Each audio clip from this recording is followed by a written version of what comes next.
Hello friends, मैं मोनिका, आपकी gardener दोस्त। आज आपसे बात करूंगी गर्मियों के एक बहुत ही खूबसूरत पौधे की, जिसका नाम है चाइनीज़ वॉयलेट। ये जो प्लांट है ये अपनी इन वेरीगेटेड पत्तियों के कारण फेमस है। अपनी ये देखिए कितनी खूबसूरत हैं इसकी पत्तियां। एक नॉर्मल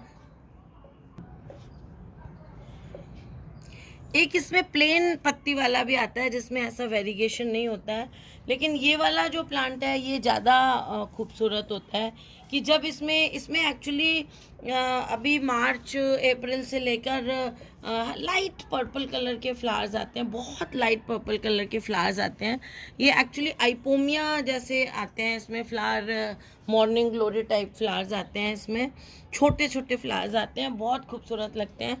और अगर फ्लावर्स नहीं भी आते तो भी देखिए ये प्लांट ही कितना खूबसूरत है। ये एक बहुत अच्छा ग्राउंड कवर है, और अगर आप इसको सहारा दे के बनाएं तो ये 1-1.5 मीटर तक ऊपर दीवार के साथ साथ भी कोई रस्सी वगैरह लगा दें या कुछ है, या कोई जाल का ऐसा बना दें, उसके ऊपर भी ये चढ़ जाता है। और फैलता बहुत है ये ज़मीन में। तो कई लोग मुझे पूछते हैं कि कल किसी ने पूछा हुआ था मुझे, उस टाइम ये प्लांट दिमाग में नहीं आया कि फ्लावरिंग वाला ग्राउंड कवर बताइए। तो ये बहुत खूबसूरत ग्राउंड कवर होता है। और ज़्यादा अच्छी ग्रोथ की बात मैं करूँ तो ये इनडायरेक्ट ब्राइट लाइट में अच्छा चलता है। यहाँ जहाँ मैंने रखा हुआ है ये इनडायरेक्ट ब्राइट लाइट इस पर पड़ती है। धूप अगर शाम को पड़ती होगी तो कोई थोड़ी बहुत आधा घंटा की पड़ती होगी, बाकी इसमें यहाँ धूप नहीं पड़ती है। तो ये कितनी अच्छी ग्रोथ ले रहा है देखिए। लेकिन ऐसे जो इनडायरेक्ट ब्राइट लाइट में ये फ्लावरिंग नहीं करेगा। अगर आप इसको ऐसी जगह रखेंगे जहाँ इसको 2-3-4 घंटे की धूप मिल जाएगी तो ये फ्लावरिंग करेगा। मेरे हिसाब से इसको थोड़ी लाइट सी धूप मिलना अच्छा रहता है। बहुत तेज़ वाली धूप में अगर आप इसको रखते हैं तो ये ग्रो करेगा, लेकिन फिर आपको पानी का बहुत ध्यान रखना पड़ेगा।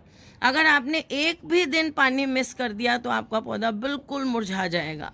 और अगर कहीं 2 दिन छोड़ दिया, 3 दिन, तो पौधा मरने के चांसेस बहुत रहते हैं। तो इसलिए जैसे अब ये यहाँ इनडायरेक्ट ब्राइट लाइट में पड़ा है, मैंने इसको इसलिए लगाया, मुझे यहाँ इसकी पत्तियाँ अच्छी लगती हैं वेरीगेटेड। इस जगह पे इसमें फ्लावर्स बहुत कम आते हैं। हो सकता है जून में या मई में जब बहुत ज़्यादा गर्मी हो जाए तब यहाँ पर भी फ्लावर्स आ जाएं इसके, लेकिन अभी इसमें जो है फ्लावर्स यहाँ नहीं आते हैं। और ऊपर जो मेरे धूप में लगे हुए हैं, लास्ट मंथ मैंने इंस्टा पर भी उनकी फ़ोटो डाली थी, वो वहाँ पर आप देख सकते हैं। इनके फ्लावर्स बहुत आए हुए थे पिछले। अभी भी मैं ऊपर टेरेस पे जाके देखूंगी अगर कोई एक आधा फ्लावर होगा तो, लेकिन पिछले महीने एकदम भरा हुआ था ये फ्लावर से। और अगर इसके फ्लावर्स आप देखना चाहते हैं तो मेरी इंस्टाग्राम की आईडी है fungardening.ig, तो वहाँ जाके आप इसके फ्लावर्स देख सकते हैं। और मिट्टी बस इसको अच्छी वेल ड्रेन्ड मिट्टी चाहिए होती है। हर बार मैं मिट्टी का थोड़ा कॉम्पोजिशन बता देती हूँ आपको। वो इसलिए बताती हूँ कि जो ना फर्स्ट टाइम मेरी वीडियो देख रहा है उसको पता होना चाहिए कि कैसे सॉइल मिक्सचर बनाना है।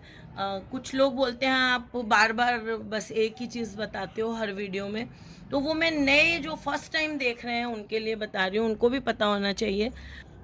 इसकी हैंगिंग बास्केट भी बहुत अच्छी बनती है, लेकिन हैंगिंग बास्केट आप ऐसी जगह पे इसके लगाएं कि आप अच्छी तरह से इसको देख सकें और पानी डाल सकें। बहुत ऊंची मैंने 1-2 बार लगा दी, मेरी टॉप वाले टेरेस पे बहुत धूप पड़ती है। तो मैं एक्चुअली इतने ज़्यादा पौधे हो गए हैं तो कभी कभी मैं वैसे मिस करती नहीं हूँ, पर कभी कभी जैसे कहीं जाना पड़ जाता है, मार्केट जाना हो जाता है तो पानी मिस हो जाता है, तो ये बहुत जल्दी रिएक्ट करता है पानी में। मैं आपको ऊपर दिखाऊंगी भी, ये देखिए ऐसे ऐसे सूख जाते हैं, ये पानी की इसमें कमी हो। और जो छाया में थोड़े इनडायरेक्ट ब्राइट लाइट में है वो उनका पानी इतनी जल्दी नहीं सूखता है, तो वो ग्रीन बने रहते हैं। तो ये थोड़ा सा आप ध्यान रखें कि अगर धूप में इनको लगाएं तो थोड़ा सा पानी जो है अच्छा दें। वैसे ही हाफ डे सन में या 2-4 घंटे के सन में भी फ्लावरिंग अच्छी कर देते हैं। और छाया में रखेंगे तो फ्लावरिंग नहीं करेंगे इनडायरेक्ट ब्राइट लाइट में, लेकिन ग्रोथ अच्छी उसमें भी ये दिखाता है। देखिए ये धूप में लगे हुए हैं और इनमें अभी थोड़े दिन पहले तक बहुत फ्लावर थे। और चलिए एक और दिखाती हूँ आपको, उसमें फ्लावर अभी भी हैं। देखिए इस तरह के फ्लावर्स आते हैं और ये धूप में रखा है और बिल्कुल भर जाता है पौधा आपका फ्लावर से। अभी इसमें थोड़े दिन पहले तक बहुत फ्लावर थे। फ्लावर्स का एक रूल होता है कि एक बार फ्लावर्स आते हैं, एक लॉट आता है फ्लावर्स का, फिर नेक्स्ट लॉट आता है। तो इस तरह से देखिए ऐसे फ्लावर्स आते हैं इसमें, और ये धूप में पड़ा हुआ है और बड़ा इजी टू प्रोपेगेट प्लांट है। मिट्टी की जब मैं बात कर रही थी, वेरी वेल ड्रेन, तो एक हिस्सा मिट्टी, एक हिस्सा खाद और एक हिस्सा रिवर सैंड मिला लें आप उसमें, और थोड़ी सी उसमें 2-3 मुट्ठी सरसों सॉरी नीम खली मिला लें, और एक चम्मच जो है उसमें छोटा सा एक चम्मच फंजीसाइड पाउडर का मिला लें। इस तरह से मिक्सचर तैयार कर लें। ये जो मैंने नीम खली की क्वांटिटी बताई है, ये 12 इंच के पॉट के लिए। इनको देखिए नीचे वाले 9 इंच में लगे हुए थे, एक मैंने आपको हैंगिंग में दिखा दिया, और अब ये देखिए ये 12 इंची पॉट में लगा हुआ है।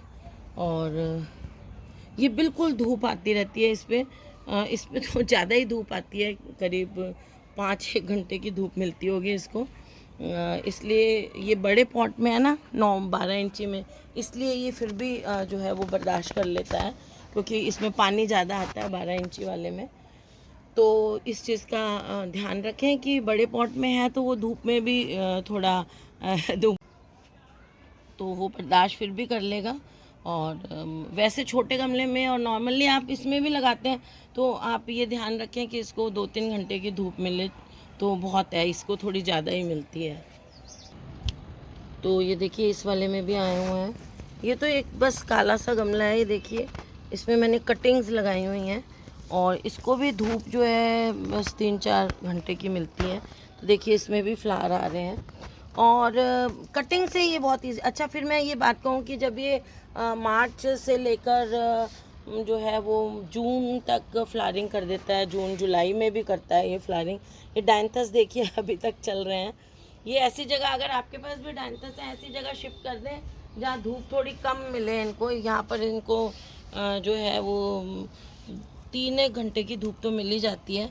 अब मैं डेड हेडिंग नहीं कर रही हूँ, अगर मैं डेड हेडिंग करूँ तो शायद और आ जाए। डेड हेडिंग मैं इसलिए नहीं कर रही हूँ कि अब बीज ही आए तो उन्हीं को ही कलेक्ट कर लूँ। तो फरवरी में इसमें अच्छी सी खाद दें। देखिए मैंने इसमें ये इस गमले के नीचे देखिए ये ओवरफ्लो, ये देखिए ज़्यादा ही इसमें मिट्टी डाल दी मेरे हस्बैंड ने। एक्चुअली खाद डाली थी मैंने, फिर मैंने उनको कहा इसके ऊपर, खाद के ऊपर एक लेयर मिट्टी डाल दें। तो बस वही है कि ये लोग तो बस देखते नहीं हैं। तो इसमें आप फरवरी में अच्छी सी खाद दे दें। देखिए मैंने भी दे रखी है इसमें, तो खाद अच्छी सी दे दें फरवरी में इनमें। इसमें भी देखिए दी हुई है खाद अच्छी सी दे दें इनमें, और फिर ये अपनी ग्रोथ लेगा। सर्दियों में थोड़ी सी, बहुत ज़्यादा रुकती तो नहीं है वैसे, ये सर्दी में चलने वाला पौधा है। और जिन इलाकों में बहुत ज़्यादा ठंड पड़ती है, माइनस में टेम्परेचर जाता है, वहाँ पर ये सिर्फ गर्मी के लिए एज एन एनुअल प्लांट काम करता है ये। और वैसे हम लोगों के यहाँ जैसा टेम्परेचर रहता है सब जगह इंडिया में, तो वो जो है ये पेरिनियल प्लांट है। और फरवरी में खाद दे दें आप, फिर इसमें फ्लावरिंग होती है तो वही 10-15 दिन बाद एक कोई लिक्विड फर्टिलाइज़र दे दें। अगर और कोई लिक्विड फर्टिलाइज़र आपके पास नहीं है तो 1 मुट्ठी खाद लें, उसे 2 मुट्ठी खाद लें, उसे एक बाल्टी में भिगो दें रात को, और सुबह उसका पानी दे दें 10 दिन में एक बार, तो वो भी अच्छा काम करेगा आपके पौधों पर।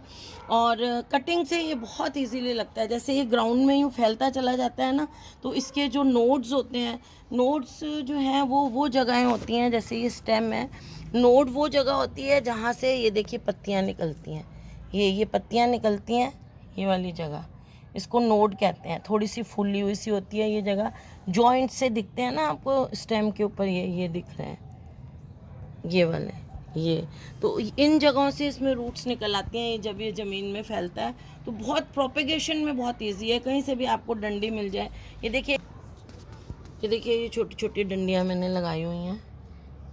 ये कटिंग बस छोटी सी भी, जैसे मैं इसकी ये कटिंग लेती हूँ, देखिए नीचे की थोड़ी सी पत्तियाँ हटाई और बस इसको ऐसे लगा दिया, बस ऐसे इसकी कटिंग लग जाती है। और कहीं से आपको दिखे तो आप लाके और इसकी कटिंग लगा सकते हैं, बहुत खूबसूरत लगता है। हैंगिंग बास्केट अगर आप छाया में लगाना चाहते हैं ना, धूप में अगर लगती है हैंगिंग बास्केट और आप उसको पानी देना भूल जाते हैं, और क्योंकि हैंगिंग बास्केट में क्या है, मिट्टी जल्दी सूखती है, तो ये हैंगिंग बास्केट धूप में अगर इसकी रखेंगे तो पानी का बहुत ज़्यादा ध्यान रखना पड़ेगा। वैसे बिल्कुल धूप में ना रखें, एक आधा घंटा धूप सुबह की मिल जाए ऐसी जगह लगाएं हैंगिंग बास्केट तो ज़्यादा अच्छा है। देखिए मैं दिखाती हूँ, मैंने इसकी हैंगिंग बास्केट फुल सन में लगाई थी 4-5-6 घंटे की, और वो जल्दी सूखती हैं फिर। ये देखिए ये हाल होता है अगर हम इसको हैंगिंग बास्केट में लगा दें, और पानी जैसे मिट्टी दिखती नहीं है हैंगिंग बास्केट में हमें, तो इसलिए हैंगिंग बास्केट में जब भी इसको लगाएं तो ऐसी जगह लगाएं जहाँ इनडायरेक्ट अच्छी सी लाइट आती हो और धूप नहीं आती हो। बिल्कुल धूप में लगाएंगे तो आपका पौधा एक दिन भी पानी नहीं दिया तो मरने के चांसेस रहते हैं। तो फ्रेंड्स ये गर्मी का पौधा है, इसीलिए स्पेशली मैं वीडियो बना रही हूँ इसकी। लास्ट ईयर भी मैंने इस पर वीडियो बनाया था, लेकिन उस टाइम मैं नया पौधा लाई थी तो छोटा सा पौधा था मेरा, और अब मेरे बहुत सारे गमलों में मैंने इसको प्रोपेगेट कर लिया है, और हैंगिंग बास्केट भी तैयार कर ली थी कई, अभी एक बची है जो छाया में पड़ी है, बाकी 2-3 हैंगिंग बास्केट्स थी। वो धूप के कारण, अपना एक्सपीरियंस आपको बता दूं कि वो धूप के कारण नहीं बची हैं, इसलिए धूप से इसको बचाएं आप।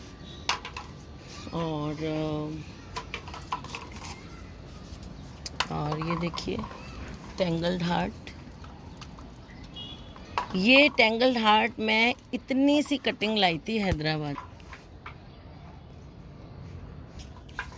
तो फ्रेंड्स अगर आपको ये वीडियो अच्छा लगा तो इसे लाइक करिएगा, शेयर करिएगा और मेरे चैनल को सब्सक्राइब करिएगा। ओके फ्रेंड्स बाय, और आप मुझे इंस्टा पे भी फॉलो कर सकते हैं। Okay friends bye.